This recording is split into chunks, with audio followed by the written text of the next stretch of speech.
All right, next up Friday night, Fresno State and Utah State over in the Mountain West.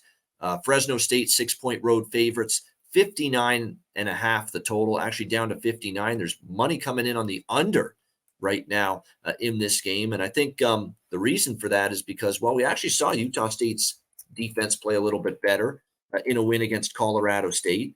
And we saw Fresno State's offense really for the first time this year struggle a bit against Wyoming, losing to the Wyoming Cowboys 24-19 as 6-point road favorites. I can't say I'm shocked because all Wyoming does as a home underdog in Laramie is cover point spreads and often win games. And they did it again in the home underdog role against Fresno State over the weekend. Yes, keep in mind, of course, with Fresno, we're dealing with potential quarterback injury, absence, I should say, to Mikey Keene. We do have a quarterback injury. It's a question of will it keep him out of this game. He suffered a leg injury against Wyoming. He got the leg rolled up on him after a sack, and he did not return following that injury. And it was Logan Fife having to finish the game. And I've now seen enough of Logan Fife to know that guy is not.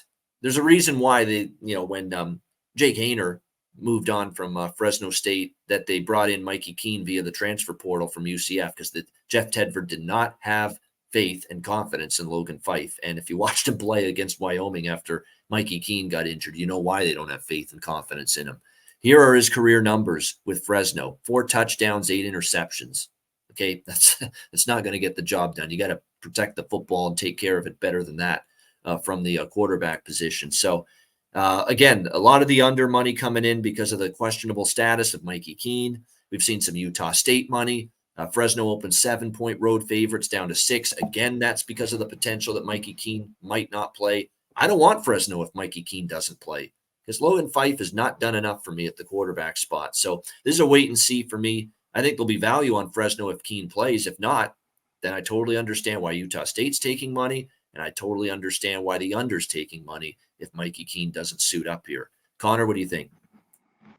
Yeah, that's just the wait and see here, because there's no way you want to bet it with Fife at quarterback. I don't. Utah State's looked better, I thought, the last few weeks. What they lost to UConn by 1. That was a close game. Last week was better. Colorado State's not very good. I haven't been just high on them after, they got murdered by Air Force. It seems like they're able to score some points. Now they are at home. This seems like a right spot. Keen in, I looked away, but if it's Fife, I got to look Utah State. This is one I think you monitor all week. Just wait. I'm going to be looking for info to make play. Definitely. And by the way, Utah State, I want to point out, they've had back and forth with quarterbacks this season. They started the season with Cooper Legas. And then, of course, McKay Hillstead took over. Then he got injured, and they went back to Cooper Legas last week. He's capable. He's a solid quarterback. There's not a big difference to Hillstead to Legas.